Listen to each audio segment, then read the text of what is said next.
All right, all right. Let me remove this backdrop here. We are live and we are going to dive into the Metanomics. So, if you guys didn't catch, let me share the screen here. If you guys didn't catch the stream yesterday, I recommend after watching this stream to go back and look at the overview from the team themselves talking about the vision. I think that they laid it out pretty well. Not pretty well. I think they nailed it. They covered essentially every topic that you could think of and articulated why this new model is set to transform everything and really setting up this network for mass adoption. And so the other thing I wanted to point out today was, we didn't take this decision, we at Stardust, lightly of the changes.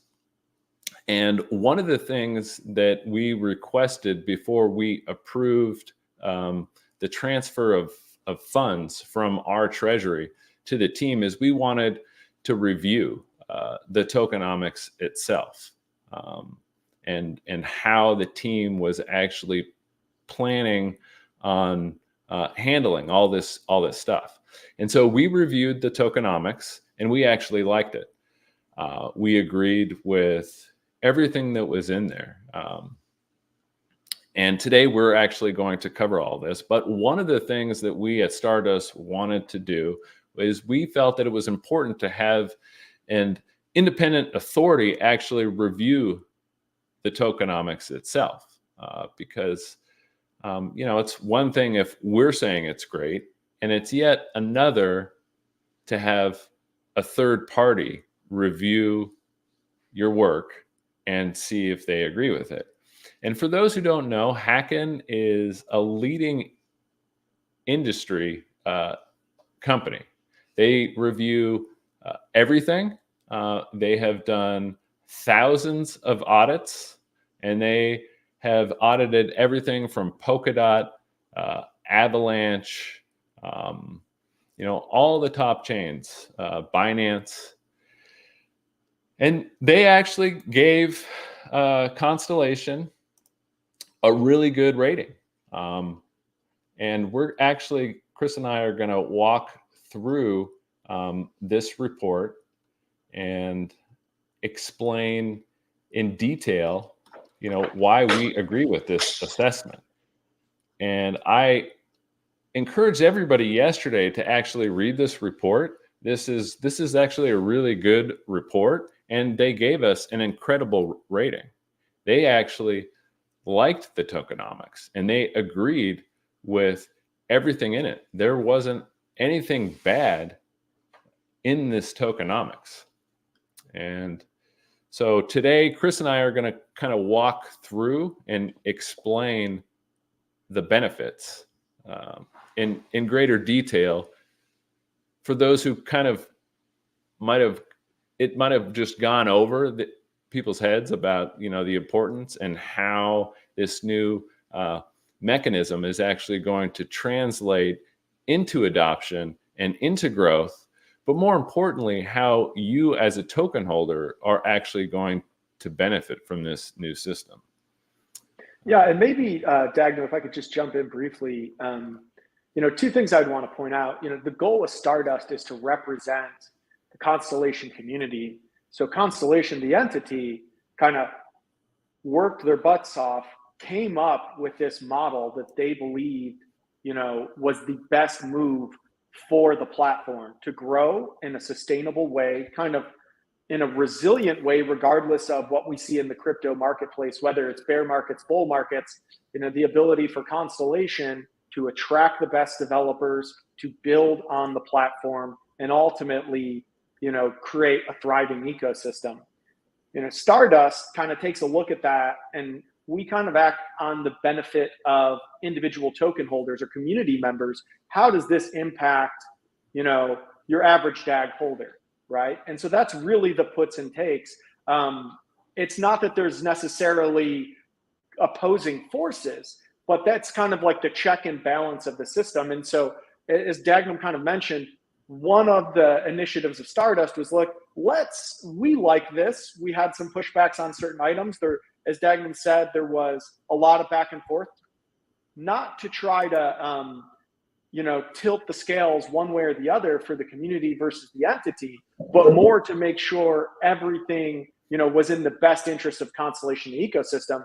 And part of that was, getting this third party in Hacken to take a look at it. Because, as DAG holders or as Constellation members, we're all pretty close to kind of what's going on. And sometimes getting a reputable third party, right, who doesn't have a vested interest in the ecosystem can, be a little bit more objective about, hey, does the math check out? Is this something that is sustainable? And so that's really why you go to somebody like a Hacken, is to kind of get that objective third party kind of assessment of the sustainability of the tokenomics for the long term. And does it create a situation where the ecosystem should be able to thrive? And so I just wanted to add that context of why this was done and kind of how that, give and take relationship is between kind of Stardust and Constellation. And I'm really happy with the outcome in the metanomics we ended up with. Yeah, and you can see even from them. So again, like, this is like a leading industry reputable company. They have their whole reputation on hand. So if this was a crap model, they would say it's a crap model. And if you read the report, I mean, even in the report, so this is on the 7th page, it even highlights that the current model relies on a finite pool, essentially, and it's set to be depleted by 2025 and 2026, right?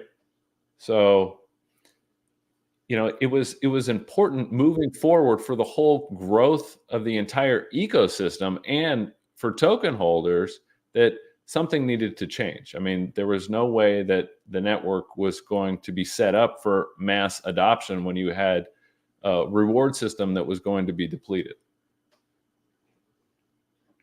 Yeah, absolutely. And I think that's the key, is understanding. I think there has been some of the pushback we've kind of heard in the community, on things like Twitter or in Telegram. And I think it's important to listen to feedback, even if you don't necessarily agree with it, or if you think that you're able to kind of refute that with facts. It's always important to understand, how people are thinking about things. And I think if you step back and think about the 10,000 foot level, and this was so apparent, with the stream Constellation did the other day, that this is all about growing the network. And there was a situation here where there wasn't enough capital, there wasn't a sustainable system to really foster the growth in the network that this technological platform warrants, right? And so this is about, how do you grow the number of metagraphs? How do you grow snapshots through time in a way that's, equitable for DAG holders? It's equitable for the ecosystem, right? You want it to be attractive for people that want to run metagraphs. You want it to be attractive for DAG holders, and you want the value of the ecosystem to grow. And we were kind of in this spot where, it wasn't optimal and it wasn't a sustainable solution to kind of get to where this ecosystem needs to get, which is a ton of metagraphs, competition to be able to run metagraphs, excitement on the ecosystem and the projects that are coming, right? Oh, hold on. All right. Yeah, and I kind of wanted to highlight some of the stuff that that maybe people missed, because it's important, right?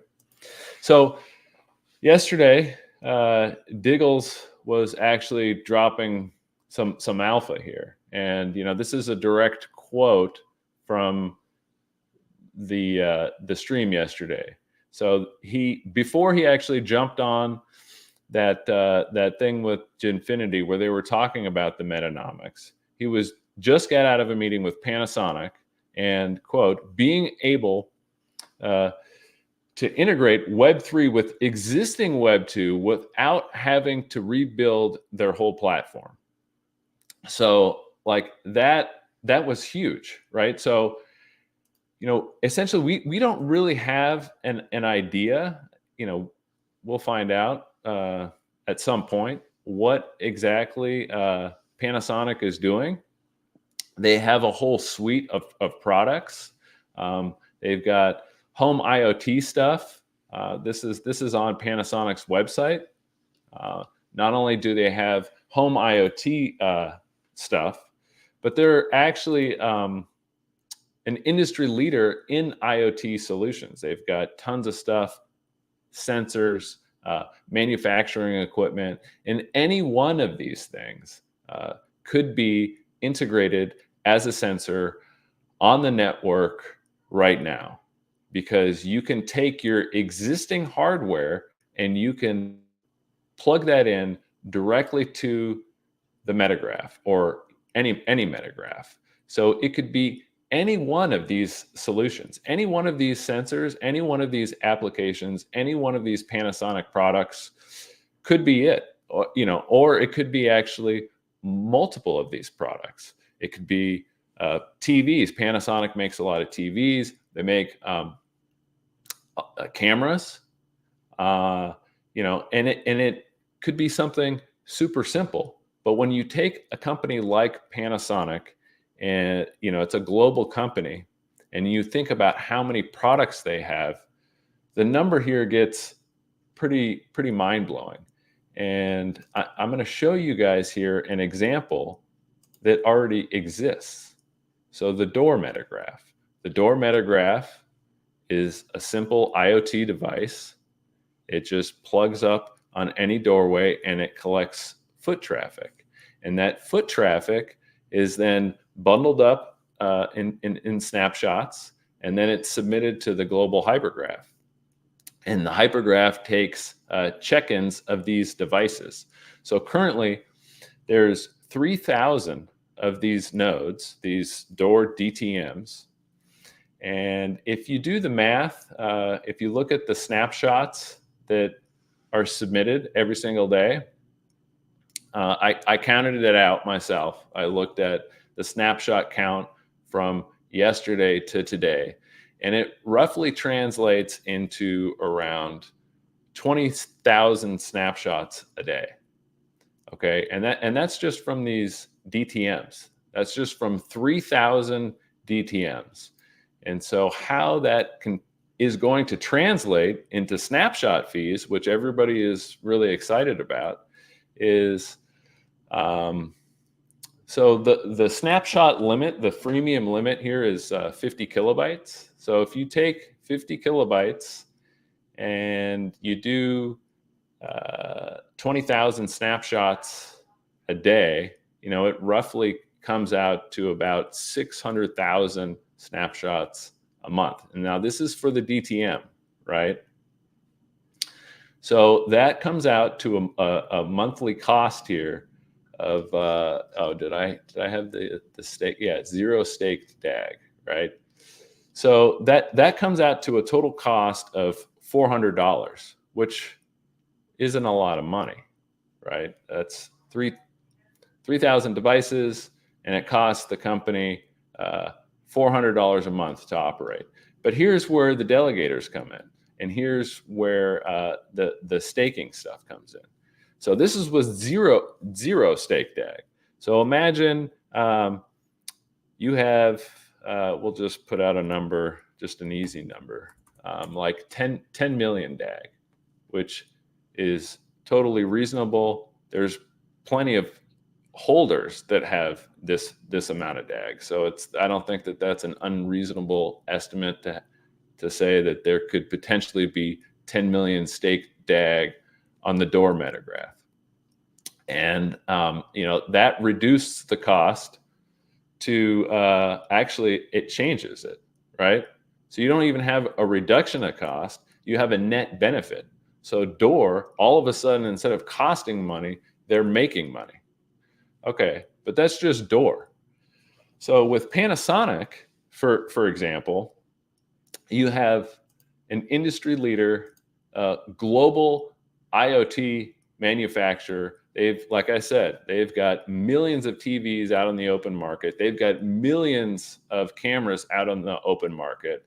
They've probably got tens of millions of these sensors integrated everywhere for businesses or even factories. So I don't think it's unreasonable to have an estimate of something like 50,000. So when I did the math, 50,000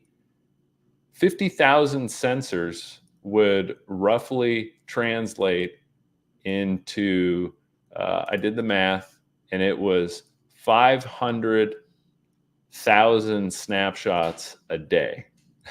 So 500,000 snapshots a day translates into 15 million snapshots a month. So what does that look like? So we'll remove the staked DAG here. So this is, again, no staked DAG, no delegators. So that would cost Panasonic $18,000 a month. Okay. $18,000 a month. And, you know, Panasonic's a big company. I'm sure that they have the money to cover it, but let's put in some delegators here. Let's put in some staked DAG. Let's do that 10 million, for example, which is a beyond reasonable estimate. And that takes it down to $5,000 a month. But you know, this is Panasonic. This is a global company. You're going to have way more than 10 million DAG staked. You know, you're probably going to have. So when we had, if you guys remember, we had the soft node staking, and at one point we had like 50% of the supply staked, I think. So I don't even think it's unreasonable to assume, you know, something like, I don't know, we'll just say like 500 million, right? I mean, I think that that's a pretty reasonable estimate. All the DAG in circulation, all the holders are probably going to want to stake on Panasonic. And so, boom, all of a sudden, Panasonic goes from a cost to a net benefit. They're actually making money off of this. Yeah, can I cut in right there? I've got a lot I want to talk about what you just said, and this is really interesting point. So this is a public network that they can effectively get paid to use, right? They're not owning the servers. They're using the infrastructure, not even for free. They're making money. And that's a really compelling kind of opportunity when you start to think about what that can mean for the attractiveness of the public DAG network for enterprise, right? And then if you want to scroll to the top, Dagnum, or actually even just go back to the Panasonic page, if you don't mind, let's just kind of talk about some other projects in the space that maybe I'm a little familiar with. But, you know, the numbers we're using here in terms of number of snapshots is incredibly conservative. None of us really know what Diggles is alluding to and what the size of that is, but it's probably better to assume, you know, a conservative one IoT vertical, you know, maybe it's, you know, a few million devices, but something you kind of have to understand. And I'll give you two examples of how this works in the industry. If Panasonic does this, and they're able to do this for a cost that for them is effectively de minimis, right? Or even potentially make a little bit of money doing this, depending upon how many delegators stake to them, that's going to probably get out within Panasonic. In some meetings, people are going to be like, oh, that Constellation project, you know, you guys were doing that kind of trial where we did a small segment of our business. How's that going? Oh, it's going great. You know, everything's secure. We thought it was going to cost us a few $1,000s a month or 20 grand a month. It turns out it's basically free. And then what's likely to happen is other departments, other IoT verticals probably take a look at this, and the growth just even within one partner could be enormous, right? And so you got to kind of think about that. We see this happening in other ecosystems. I'll start with Alchemy. Look at Alchemy. If you're not familiar, right? Amazon Web Services did ads with Alchemy. They started with a small amount in one quarter. They saved a ton of money doing it. They said, you know what, we're going to double that amount. For Amazon, it's like a rounding error. For Alchemy, it's a big jump in revenue. Well, then the next quarter, they said, you know what, this is going really well. Let's triple it. And that's what happens when you work with these massive entities. And it's not just Alchemy. Look at someone like Quant, and this is maybe less quantifiable because of the, let's say, more of a closed ecosystem or black box nature of what they do. But Alchemy does a trial, right, with one central bank, the Bank of England. Then you're hearing about other central banks trialing, their solutions for interoperability. That's how these things work. When people see that it's working, they talk to each other, right? Central banks talk to each other. Divisions within Panasonic talk to each other. And then national DigiFoundry members talk to each other. And so that's really the compounding power here of this platform being very attractive for enterprises. And if I could just make one more point, let's just talk Door Metagraph here. If we get enough people delegating to the Door Metagraph, their snapshot cost goes from, I think it was $400 a month he showed, to they're probably making, $1,000 a month. What's Door going to do with that net profit? They're probably going to distribute it amongst door holders or burn Door tokens. So there's a lot of power here on how, one, it's super attractive to the large, massive players that can easily stake, 500 million DAG by market buying it themselves. But it's also, and this is the beauty of the Delegator platform, and this kind of addresses one criticism, this just helps the big guys. Well, no, actually, because the community has the ability to delegate to whatever projects they see fit, right? Mm-hmm. Without asking Constellation, without asking permission, you just delegate your tokens to whatever metagraph you want. You can take something like Door from a net cost for snapshots to massive profit every month by delegating to Door, right? And so that allows these smaller metagraphs that aren't the size of huge enterprises that DAG's trying to attract to be able to drastically change their economics very early on in the life of their metagraph. And that is a really powerful phenomenon. And I hope the community understands that the delegation actually, just from a metagraph standpoint, I'm also going to talk a lot about what it means for individual DAG holders and why it's so attractive, but it levels the playing field dramatically where not just the people with deep pockets, can get the best economics, but the savvy DAG community can find these metagraphs that are the best opportunity, the best idea, and delegate to them, allowing that best idea to ramp up much faster because you can mitigate or even remove cost altogether from them creating snapshots. And so what a compelling, mechanism for the best ideas in the community to be able to grow massively without cost burden. Right. And so, before we get into the modeling, I kind of want to hammer in essentially what you just said.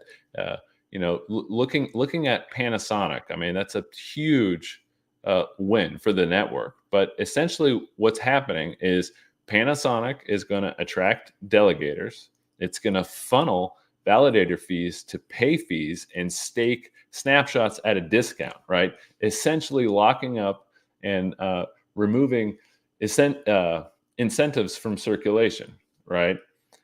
So the critics would be like, oh, well, that means that Panasonic is not burning so much DAG anymore. No. Panasonic would be generating so much activity and removing so much DAG out of circulation that the net benefit is still way bigger than burning snapshot fees, right?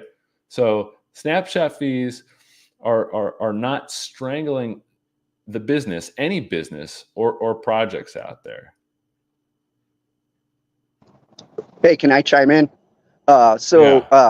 Like I've always like said in the past that what kind of attracted me to Constellation Network over any other crypto was the fact that they don't do gas fees, right? All of us are kind of like, we got excited about that, and that's an amazing thing.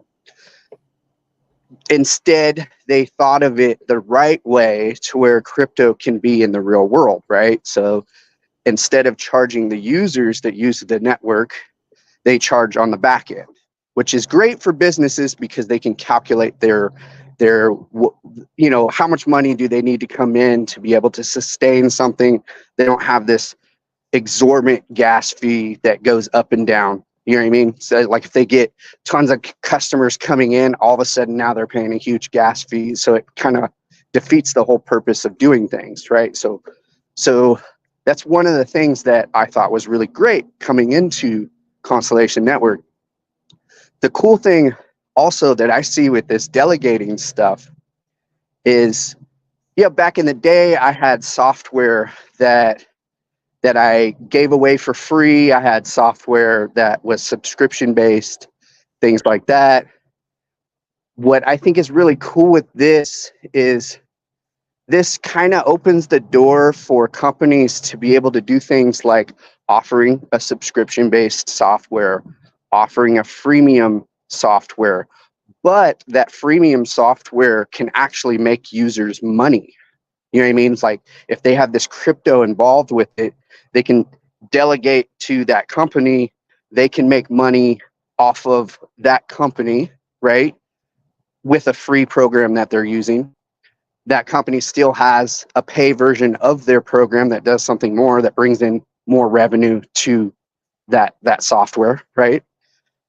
And at the same time, they're getting this network that's basically paying for itself because users like us are delegating to it, right?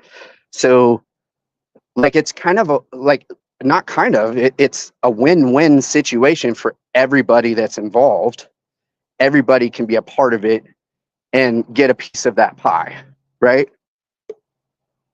Yeah, absolutely. And that's the benefit of the horizontal scalability, right? Is your cost is not impacted by overall network activity. It's impacted by your activity, which is the way it needs to be for a business. And, the flexibility to pay in dollars or DAG is also really important, right? If you're holding 100 million DAG as Panasonic, hypothetically, maybe you want to pay in DAG. Like if DAG goes up, that's fine. If it goes down, you have enough.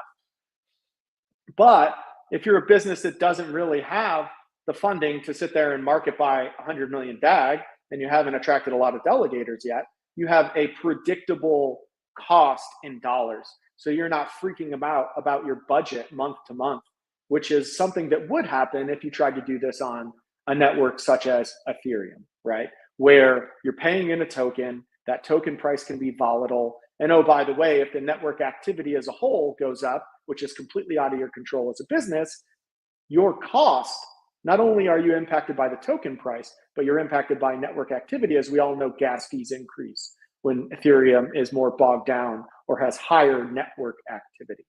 One thing I want to point out, Dagnan, is there's two mechanisms here that I think we need to distinguish, and it's important. What you are showing on that calculator is someone buying DAG and staking it and effectively holding it in a wallet, which is actually separate. That's an existing mechanism that is still here in Metanomics, but it is something that came before. Metanomics, on top of that, introduces delegation, right? So that's really where delegation balances the playing field. If Panasonic wants to market buy enough DAG so that their fees are effectively zero, they can do that, and then it just sits there. But on top of that, people could delegate on top of their metagraph, and at that point, their snapshot fees aren't getting reduced. They're just getting a portion of the inflationary rewards of delegators, right? That they clip that 5 to 10% fee. And so they could be making money that way. And so those are actually two separate things that we need to talk about.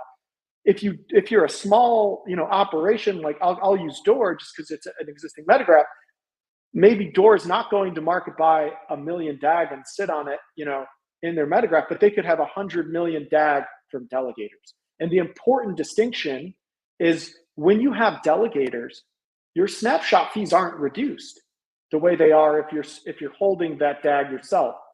With the Delegators, you're still paying the snapshot fee, but your fee scrape from the rewards is enough to offset it. And so the important distinction there is that the DAG is burned. And I think that's really important for people to understand. If somebody's just holding 100 million DAG in their kind of wallet for their metagraph, that's a fee reduction. But the Delegators aren't reducing fees. You're using the rewards to compensate you back for fees you have to pay. So the burns still take place, right? It's effectively delegation is delegating where those rewards go within the ecosystem. And so I hope that makes sense to people. It's a pretty big distinction for how I think about things.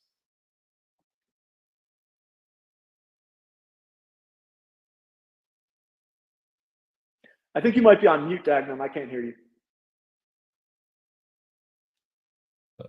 Yeah. Okay. So this I adjusted the calculator. Yeah, and if I didn't point that out in the beginning, it's important to note that this is just staking. This doesn't even include the net benefits of delegation, which is a compounding thing that you can do on top of just staking DAG. And so I adjusted the calculator, and this is the Door. So 20,000 snapshots a day comes out to roughly 600,000 a month. And so the total snapshot cost for Door right now, or anybody like a small outfit that wants to do something similar to Door, it would cost them essentially $400 a month to operate their metagraph and submit snapshots. Yeah, and like ultimately, at any point in time, there's only so much DAG token available to anyone, right? So if Panasonic, being an early mover here, can hoard enough DAG, so to speak, buy enough DAG and stake it in their metagraph, maybe they get to do it for free. But not everyone's going to be able to come out and buy 100 million or 500 million DAG with their new idea. And so what that means is people are going to either have to increase the demand for DAG so that they can secure that for their own metagraph, or they're going to have to rely on Delegators. So it's something important to understand, because what I'm really trying to tell you is not everyone's going to be able to reduce their snapshot costs, right? It's not possible in the network. There's only so much DAG, right? And so you have to kind of rely on those Delegator rewards. Ultimately, once enough DAG is locked up by different metagraphs, the rest is owned by the community, right? And so that means you're going to have to attract the Delegators to try to offset some of your costs. And the important thing to understand here is if people are already delegating, them delegating to you versus someone else doesn't change the inflationary rate or the amount of reward increase. It's just determining where it goes in the network. That's exactly right. And, again, all of this is covered in the Hacken review. Like this page here, I mean, this is all covered in the Hacken review. All of the models, all of the modeling simulation, which we're going to get to here in a second. This was all done by the Hacken review. And again, it got like one of the highest ratings that they offer. So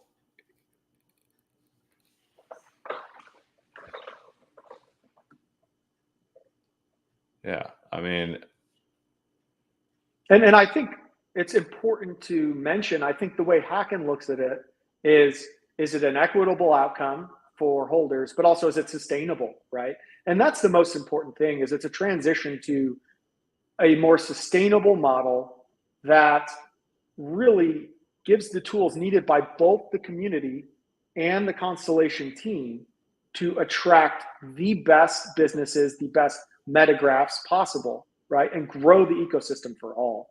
And maybe this is a good point for me to kind of harp on something that I've been talking about the moment I got a chance to really kind of go through these Metanomic changes. I think it's really important for people to step back. And you see this a lot in crypto, for example. Oh, I want to own 5,000, Tau, or I want to own, 5 whole Bitcoin, or I want to own 1 million DAG or 10 million DAG. I think the Constellation community needs to step back and understand that with a supply that can stretch higher and eventually come back down, it's better to think about your holdings not as a specific number, since supply is no longer permanently fixed. It's best to actually think about it as you have a percentage ownership in the network. And so why is that important? Like, why do I think people should think about it that way? If you own a certain percentage of the Constellation network by holding DAG, and this model is completely geared towards growing the value of that network, right? What's important then for you as the DAG holder is, with these Metanomics, even if the supply is going up temporarily before it peaks and then likely comes back down from burns or from, let's say, snapshot fees, what happens to my percent ownership? And what you'll find if you look at the numbers is in all scenarios, whether it's metagraph growth disappoints us, metagraph growth is tremendous, bull market, bear market, these all have impacts on kind of how that inflationary rate works. If you dig into the Metanomics, token price going up actually reduces the inflation rate. So that's why price matters. Token price going down increases the inflation rate. And obviously that's all temporary and resets. But the point being, as a DAG holder, as long as you're delegating, you are getting a lion's share of the rewards. So what does that mean? Well, if you're getting more of the inflation than other areas of the network, your share of the network is going up. So that's the important thing to think about. Your piece of the pie is actually growing. And if you're a validator who attracts a ton of delegators, you can even outpace your average delegator. So it's good for validators. It puts them in competition with each other. It's good for delegators, which is anyone who holds DAG, right? You're no longer just waiting to become a validator or on testnet or this or that. You can actively participate if you're in the waiting queue, and you can actually grow your share of the pie. Maybe you don't have enough, for a validator node. Well, by using the delegator mechanism, you can compound your returns to get there. And in the meantime, you can own which metagraphs you're delegating to. There might be some outperformance. Maybe you delegate to a metagraph that gives you a few of their tokens, and those perform, really, really well. So that's on the individual, right, to decide where to delegate. But I really want to hammer this point home, and I think this is something that was lost in some of the critiques or pushbacks we saw. Don't focus on the overall number, focus on your slice of the pie, and understand that the whole goal of all of this is to grow the value of that pie. So if Metanomics is successful, and the reason we're excited is we believe it's going to grow the value of the pie, and your slice of the pie grows, that's a win-win. And so I think that's why a lot of us are so excited. Yeah, maybe this would be a good time to show the modeling. Yeah. I'm not gonna. So I'll go ahead and present now if I can. Yeah. I'll just do my hot screen here. Okay. I got to drop, guys. I'm sorry. But you guys are doing great. So I'll catch the video later. So of course, Dagnum, even though this worked yesterday, now again,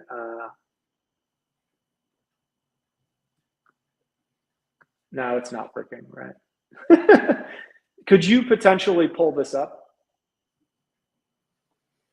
Here, let me see if,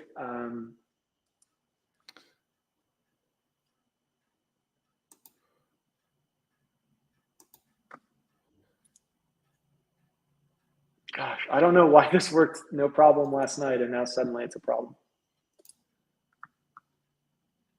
Okay, so this looks like the Metanomics document, right? Yeah, yeah. This is the review. Okay. Let me see if I can pull it up while you're trying to pull it up. The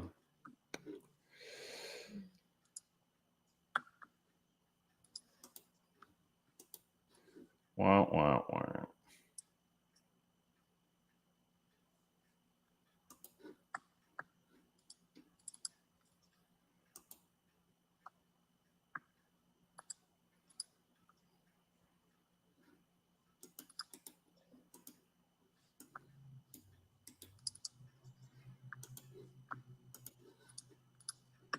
All right, let's see.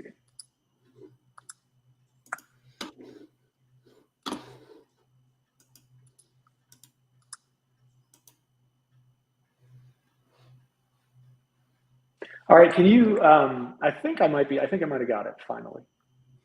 Okay. Or can you unshare? Yeah. Yeah, there it is. Whoa. Oh, you're all right, so let's do sharing that. Is that better? Is that better? there it is. There it is. Oh, okay. So sorry about that technical difficulties, guys. Look, this is a really cool tool, and there's so much here. I just want to, rather than like telling people what numbers they should put in, I kind of want to walk people through what different things you can tweak for different scenarios. So you want to start in the year 2025, right? Because that's when Metanomics are going to kick in, like Q1 2025. You can do this simulation for as many years as you want. There's kind of preset scenarios with conservative growth, stable growth, and thriving growth, right? You can start with the initial DAG price. Then they've incorporated kind of crypto bull and bear markets, and you can set that to be a bull market is 4 years, 5 years, however you want to do it. You can set the minimum token price, the maximum token price, how much price variability there is. I mean, I think all this stuff, I don't even mess with that. I'm not smart enough to predict the exact crypto market cycles. I wish I was. What I would kind of point you to is more these scenarios and taking a look at what that means for emissions, so the overall DAG supply, and what that means for kind of the percent of the emissions that delegators capture. So the first thing I would point out is these charts after you kind of select. Oh, one more thing, sorry. You can play around with what percent of overall DAG is actually being delegated, right? So that's important because if you're delegating and only 30% hypothetically of DAG is actually delegating, your rewards are going to be a lot bigger individually because there's less people sharing that pie, right? And then these next two things start to get really interesting, and this becomes tricky. But what you see here in the input custom array, this is assuming how many metagraphs there will be. So now why do you see 5, 5, 5, 5? Well, because the way this model works is it goes by quarters. So what this is effectively assuming is the first year of Metanomics, you have 5 total metagraphs. The second year of Metanomics, you have 10 total metagraphs. And so it's not increasing each quarter, which is probably how the real world works a little bit more, but it's increasing annually, right? So this is assuming, if you look at this, By 2028, you have 20 metagraphs.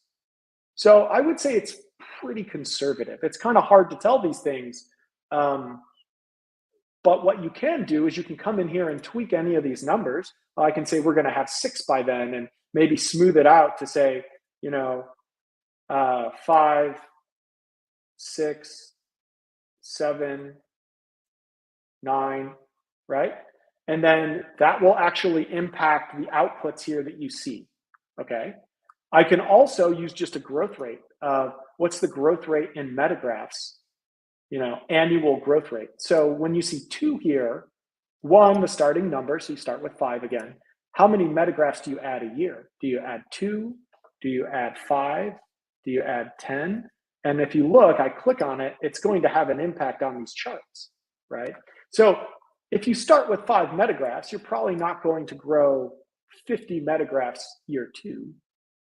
But in 3 or 4 years, growing by 50 metagraphs is reasonable. If you're on a base of say 60 metagraphs, you might grow by 50 the next year. So I prefer, because of that, and selecting a constant growth rate, I would prefer a custom array where I can tweak it a little bit more. So you can play with how many metagraphs you assume. Again, each number represents a quarter. So this is Q1, 25, Q2, Q3, Q4. Now we're into 2026. And anytime you change these numbers, it's going to change how many tokens are added through time, how much DAG is delegated through time, right? It's going to oscillate between these minimums and maximums. You can see in any scenario, and I'll show you this in a second, the inflation rate is coming down, right? The most important thing to look at here is this real inflation rate.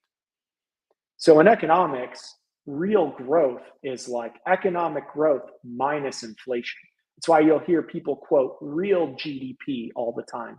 That's if nominal GDP is 5% and inflation is 3%, then real GDP is 2%, 5 minus 3. Well, inflation, right, is however much the DAG supply is growing. Inflation with delegation, is adding delegation. So that's really kind of the nominal increase in the supply of DAG. But then really important is this real inflation number, which is the nominal supply of DAG. So DAG inflation plus delegator inflation minus snapshot burn, right? And so depending upon what you assume, you're going to get from a growth rate that's going to start high by design, moderate over time. So if you look at the 2 blue lines here, right? This has nothing to do with snapshots. You can see the inflation is moderating down to that 3% level. And why does it moderate to 3 and stay there? Well, because delegators get 3% no matter what. And the rest of the inflationary model moderates through time on its way to, it's not 0, I think it's 0.5%. So what you can see is delegator, if you can kind of think about this chart, and I'll show you in different ways, as inflation comes down, the piece of the inflationary pie that delegators get continues to increase, right? And now think about snapshots. The overall supply of DAG is increasing each year by a positive number, but as snapshots grow, your overall supply is actually going to be declining. And this can most easily be seen here in the top chart. Supply billions of DAG. So this is your total supply of DAG. These charts are all dynamic based on these inputs, and they all update as soon as you hit enter. So for example, the quarterly burn rate, the number of tokens spent by the network and reduced from supply. I'm not really sure what that's going to be. I'm not smart enough to forecast with certainty how many snapshots a Metagraph is going to be using.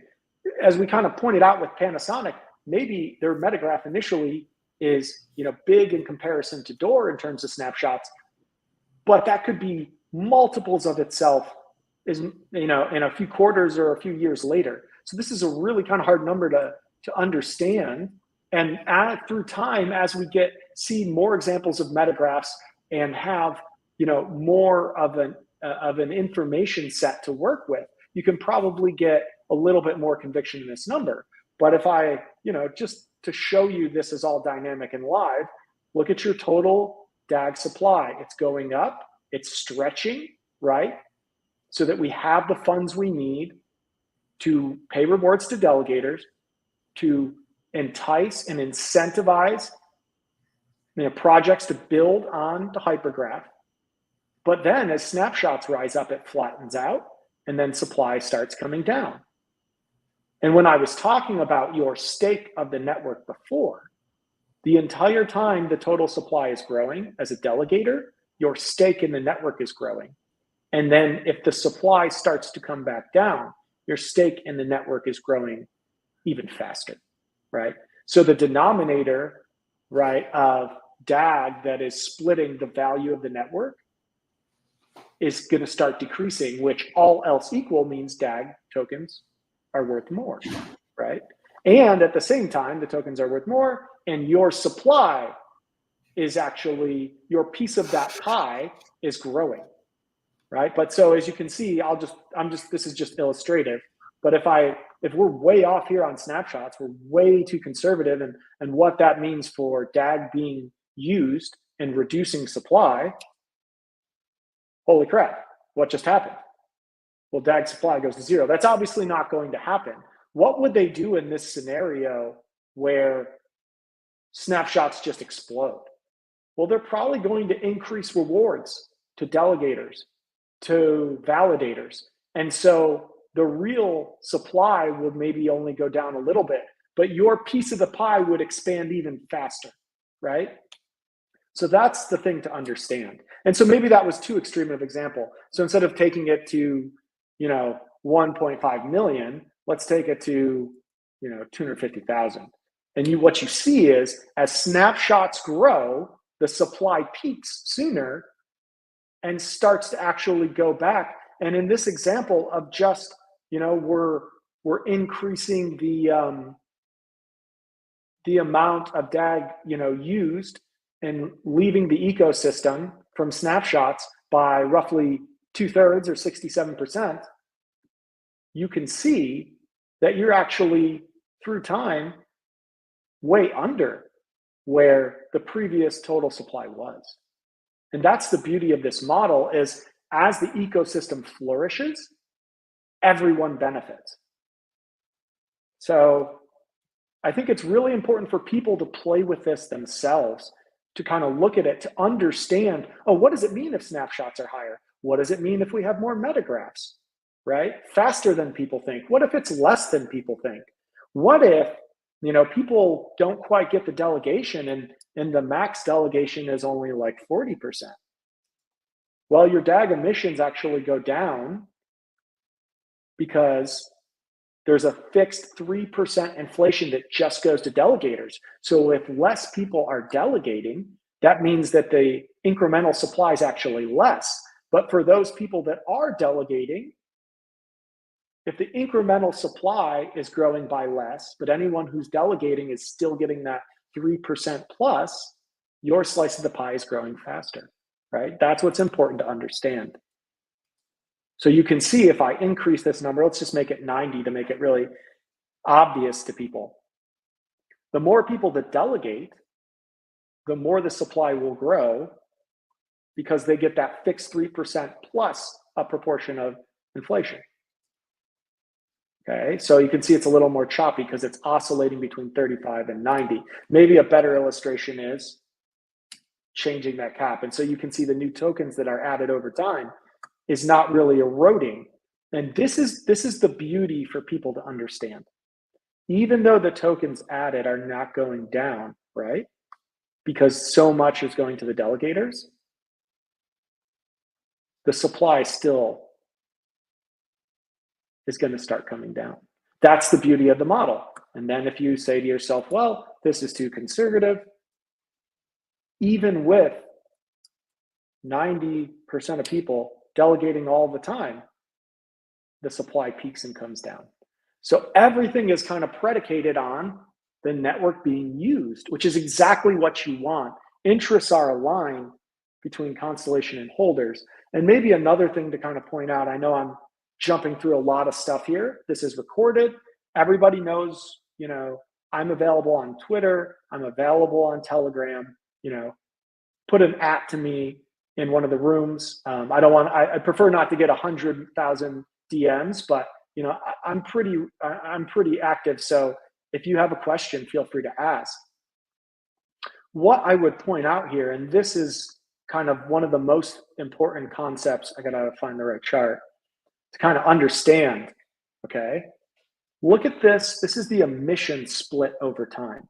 So what this is really representing is of that DAG that's being added to the network, new tokens added over time, how much is going to delegators?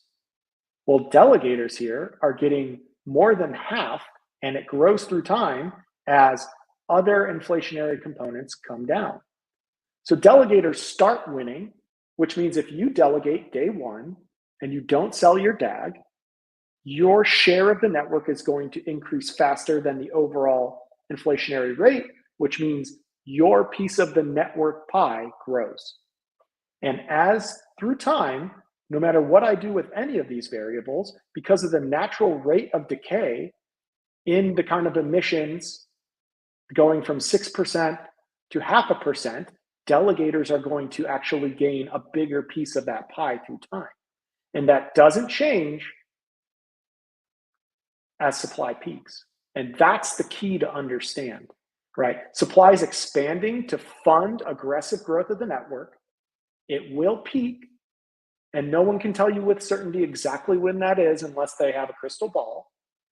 But the plan is to then have this slow retrenchment in DAG supply. And then maybe there will be debates sometime in the future of, do we need to actually increase inflation to just keep DAG flat? And that means more rewards for everyone who participates in the network, right?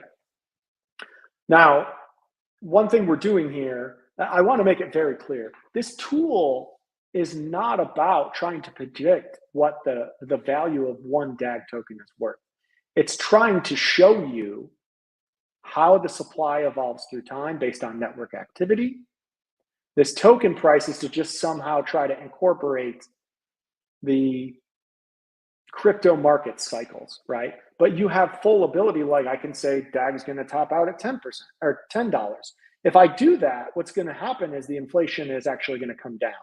Because if you think about it, why is that? Why does price have any impact on the inflation? Well, it does, because ultimately in the real world, you have costs. So if the token price goes down, you still have to pay people. You still have to pay marketers. You still have to put out grants to Metagraphs, and they have to, you know, hire people with real dollars, right? And so if the token goes down, you still want to have the same amount of firepower to incentivize network growth. But if the token's going up in value, your inherent DAG you already hold as Constellation or Stardust or whoever is worth more. So why inflate the network more than you have to? You don't, right? So as you can see, if I put the max price at 10, the inflation is going to come down faster, and that real, so this slope is getting more steep, that real kind of inflationary rate will actually go negative faster, okay? But we're not here to talk about and speculate DAG price using this model. It's for you to play around and understand how the different components work in the metanomics. And in any scenario, if the DAG token never goes up, hypothetically, delegators still get the lion's share of emissions, right? This is not a realistic scenario, the same way that me putting $1,000 here is probably not a realistic scenario, you know, in the next few years. I can't predict the future, maybe 2039, I don't know. But I would urge you to kind of maybe be more conservative with your numbers and play around and just say, how does this impact the supply? And how does this impact my share of the rewards? And what you will see is if you delegate your tokens, whether you own 10,000 DAG or 100 million DAG, your share of the pie will grow. And one more thing I want to point out to you, this is brilliant by the creator of this, is you can download any of these tables, which are dynamic, just like the charts, and you can download it into Excel. So you can pull out the numbers, create your own charts, Okay, you can see here, I personally like this one. You can see the emissions. So 2025, we start with no emissions. The protocol emissions, the foundation emissions, right? Validator emissions. So the validators get that fixed 3% plus a variable portion of the overall emissions. So they win both ways. So even as the overall emissions drop, the delegator's fixed portion is permanent at 3%. And so you can see the fixed delegator emissions. So you could, in theory, like run the math of if I own, 1% of all delegators, I'm going to get 1% of this number, right? So that's kind of how you can do it. And you can hit this button. It does a CSV. I have a Mac. It works on Mac, and it works on PC. And you can play with the numbers yourself.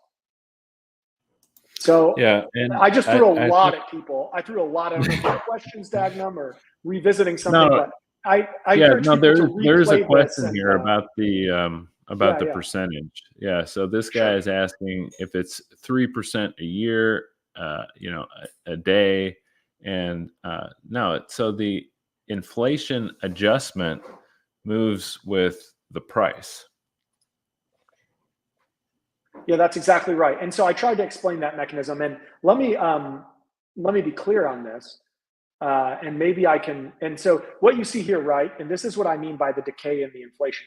The inflationary rate is coming down through time, right? So this is like 2027.75 is Q3 2027, then you're in 2028, right? So what you're seeing is there's two components to the inflationary rate for the overall supply of DAG. There is a variable rate, which as you can see decays through time, right? And eventually it's going to, get towards about 0.5% based on the model. But importantly, this goes down. On top of this number, there is a fixed 3% for delegators that never decays, right? And so when we look at, I think it's actually easier to see here, the delegators get a portion of that variable rate that comes down, right? Where is it? So look, and this actually probably illustrates it even better. Here's the inflationary rate. On top of that, delegators are getting some. So why isn't it 3? Why is it only 2.6? Well, in this first model, if it's 2.6, it's really telling you the percentage of people delegating, right? If 100% of all DAG tokens were delegating, it would increase by 3%. But because that will never happen, because we have DAG locked in metagraphs, right? You need your 3 DAG validators to be able to run a metagraph. You have some people that maybe aren't aware and don't participate. You have, Stargazer funds, you have Constellation funds that potentially aren't all being delegated or are not being delegated. But what you'll see is as long as that participation rate, right, which we talked about here in DAG delegation, if this was just constant, let's just put it at 90 all the time. Okay. Yeah, so, and I think it's also important for people to realize that the current inflation rate, like right now, is around 4%. That's exactly right. And obviously there were halvings to that. So in theory, it would decrease. But the jump, we're basically jumping year one from 4 to 8.7, right? So that's the 6% here plus 90% times 3 is 2.7. So that's how you're getting 8.7, right? And then this decays, but because I set it to always be 90% for this illustration, you can see this goes to 510, but we're still adding 2.7 to get to 7.8. This now goes down to 3.4, but we're still adding 2.7 to get to 6.1. So this will never drop below 3, right? And so as this comes down, right, the delegators get more and more of the overall emissions, meaning their pie, their slice of the pie grows at a larger and larger rate relative to the overall supply. And because this never stops growing, even when your DAG supply maxes out because snapshot fees are canceling out the inflation, right? And then at some point overcoming it, you're still getting those emissions. So your slice of the pie is now growing, even though the overall pie is shrinking. So hopefully that's helpful. Let me know if I didn't answer your question. Yeah, no, I think that was great. And so the delegator, to answer this guy's question, yeah, I don't know how they're going to dish out the delegator rewards, if it's going to be daily or monthly. For instance, like the door metagraph, the DTMs, you get rewarded every single day for the DTM. It just goes right into your wallet every single day. A validator, like a network validator, is different. You get rewards with every single transaction. It's a little amount, but if you look at your wallet, you can see that DAG is being a little bit of DAG is being added to it. Every single snapshot. It's not going to that won't show up in your Stargazer wallet, like where you'll see like a whole list of this was deposited, this was deposited, this was deposited. So I don't have an answer to that question. I would assume that it would probably be rewarded daily, probably, most likely. I don't see it being too different than how it's set up with the DTMs. Yeah, we'll have to see. I want to touch on something that I think got brought up that I don't think people understand why this is the case, and I'm happy to kind of articulate my view on it. But first, I just want to tell people again, this is not about what the value of the network is through time. This token price over time is more a mechanism to show market cycles in crypto and how they impact DAG emissions. See these bumps? These bumps here, okay, look at 2029, inflation shoots up, right? Why? Because the price is going down. Inflation's actually going down faster as DAG price rises, right? So this is just showing you how the emission schedule or emission rate is flexible based on market conditions, because again, it's about using money to incentivize metagraphs, right? And so if your DAG is worth more, you don't necessarily need as much to accomplish the same amount. But if your DAG drops, hypothetically, 80% or 90% like we see in crypto cycles historically, the inflationary rate is going to spike up to help dull that loss of value, so you still have a compelling budget to continue to attract new projects, right, to the ecosystem. So one, I want to stress this is not about trying to predict where the price of the token will be over time. It's to illustrate how market volatility affects the emissions rate. The other point I wanted to add, and this really isn't going to be anywhere on this kind of this modeling tool, is people had questions on the 30-day lockup period, like, oh, if I delegate and I want to pull my funds from one metagraph to another, why is there like a 30-day bonding period, I think is what it's typically called in other ecosystems. Well, imagine, let's go back to the Panasonic example. Imagine you're running a business and you're trying to understand your costs, right? Because you have the ability to scrape that 5 to 10% of all the delegated rewards on your metagraph. If that's going to somehow change dramatically, if it changed overnight, up and down, it might become somewhat difficult for you to kind of budget and think about, what are my actual costs going to be for the quarter or for the following month or what have you. You can delegate right away and those rewards increase right away because having more money in your pocket isn't a big problem. But by giving them that window of a 30-day bonding period, you effectively give them enough time to adjust to the reality and kind of, okay, we see more and more people are leaving, so we can kind of extrapolate that. Instead of having 50 million DAG on our metagraph or my validator node, in a month, it looks like we're probably going to be more around 30 million. There's a new hot metagraph that just came out, and it seems like a lot of people are allocating there. So it's just a mechanism to create, you know, a slowdown of the loss of, let's say, DAG delegation rewards for that validator so that they can budget more, right? Like maybe you're an individual validator who's doing, I don't know, like a 100,000 DAG, or let's say, 100,000 DAG lottery every quarter because so many people are delegating on your validator node that you want to pay back your community to kind of keep them there, right? Because you're doing very well. Well, if half the people leave for that hot new metagraph and they want to go on one of those metagraph validators, even though you're awesome with the community, that kind of gives you the window to say, okay, I see what's going on. I have time to adjust.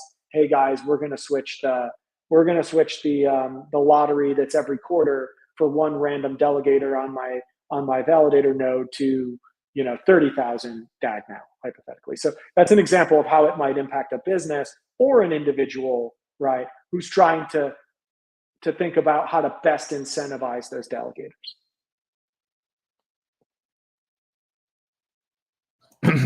All right, and then to answer a question in the chat here about the, like, what is the purpose of DAG? So again, the who can I share? Do you want me to stop sharing? No, don't. Oh. No, I can just switch between the two. Like I can change it. Okay. Yeah. So DAG is for bandwidth. And so this fee calculator that came out last year with this formula, the more staked DAG actually lowers the computational cost.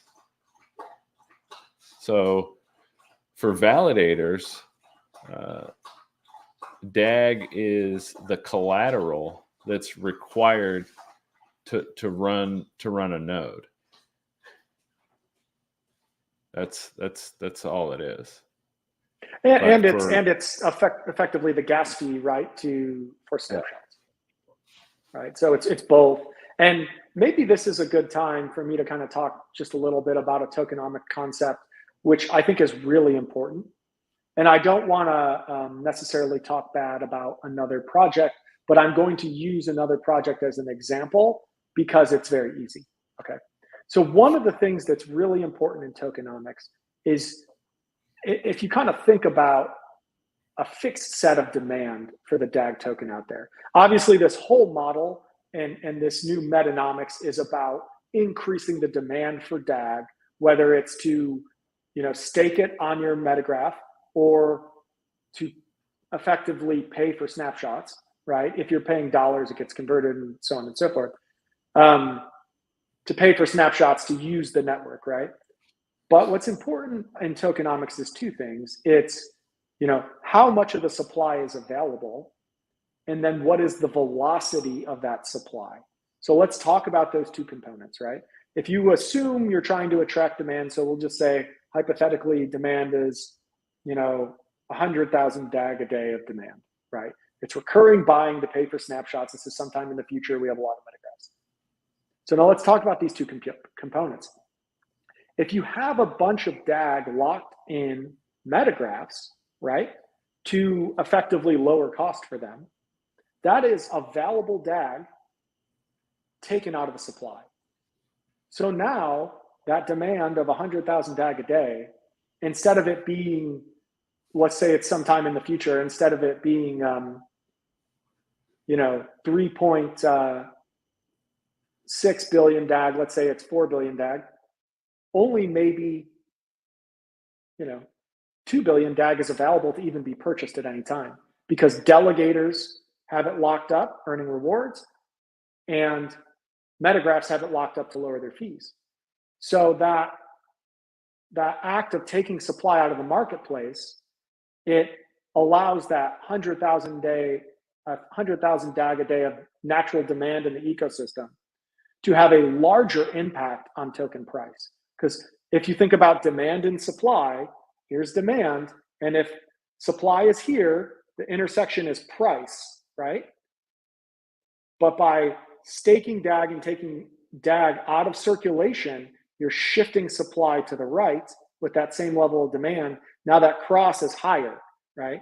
Demand, supply, the intersection is price. So by taking supply to the right, price goes up, all else equal. The other important component is that velocity I was talking about. And I'm not trying to talk bad about the project, but if you think about XRP, right? Really interesting solution to solve a problem that is, you know, pretty antiquated the way payments work. We know that's what a lot of crypto networks are going after, right? Or certainly the older kind of crypto networks. A lot of them were, you know, copies of each other and all trying to do payments. But the important thing to understand here is if you're Bank A and Bank B and you want to convert Japanese yen to US dollars and you decide to use Ripple to do it, let's say you need, you know, the equivalent of $10 million of XRP. Well, you immediately convert through XRP from one currency to the other. And now that XRP is immediately available to be used again. So because the XRP network is efficient and fast, nearly instant, you can keep using the available supply quickly over and over again. In a contrasting way, Constellation, somebody pays those snapshots, the DAG is burned, or the DAG is spent, so to say, right? Those from the snapshot fees, and then all the available DAG is being spread over to delegators, right? To validators. And so it's not necessarily immediately available back in the circulating supply. People have to sell those rewards for it to make it back to exchanges or any other method that people are going to use to buy DAG, right? To pay for snapshot fees, or pay dollars, which then has to be converted to DAG fees for snapshot fees. So that mechanism, it's a lot slower than being instantly available. That's the velocity is slower. So less available supply, slower velocity. What they do is they have a greater, it allows the equivalent level of demand to have a more outsized impact on price. So when you think about any tokenomic model you see objectively, what you would like to see is high levels of supply being locked up so there's less available circulation, and then the velocity of how quickly that token can be reused, slower is better. And the metanomics accomplish both of those things in spades.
All right.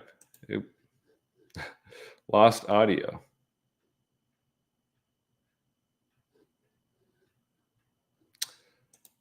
I'm going to unmute.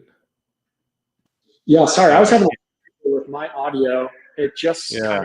I don't know what got recorded or if you could hear me when I was speaking. Yeah, I'm not sure exactly what. Well, this might be a good time to close it out anyway. I mean, I don't know what I heard or what of that was lost, but so I guess I'll run down it again. But so everything that you were just pointing out in the last couple of minutes is actually broken down on Hacken's review. And again, this is like a leading industry company that reviews stuff. And this was an independent party, and they came to essentially the exact same conclusions that you pointed out with your modeling. And this is what they said. You know, the simulations with varying rates of variability and price oscillations, it's evident that the newly introduced economic framework for Constellation is both resilient and robust. The model successfully demonstrates that inflation decreases over time while the supply of tokens gradually stabilizes. So, you know, this, if you wanted to build the perfect modeling for both large-scale enterprises and small to medium-sized businesses, this is what you would do. And this is exactly why they introduced this model. Yeah, that's right. And really what it's all about is creating a situation where you have more capital and more resources to grow the ecosystem as fast as you can by attracting, you know, the best projects, by attracting the enterprises. And then, you know, people are like, oh, you know, unless it's a fixed supply, like, I don't care, like, it's not Bitcoin. That's why Bitcoin's so successful. Yeah, well, is Bitcoin deflationary? No, it will never be deflationary. And what we're showing you here is that if this model is successful, DAG becomes deflationary, right? And so that's the beauty of this model, is we say that it flexes because it kind of flexes up supply through inflation to increase the firepower we have to grow the ecosystem. And as that's successful, more and more DAG is consumed by snapshot fees and removed from the overall supply to a point where it eclipses inflation, and you actually end up with a deflationary asset. Deflationary supply, growing demand is the ideal outcome for value accrual and asset appreciation.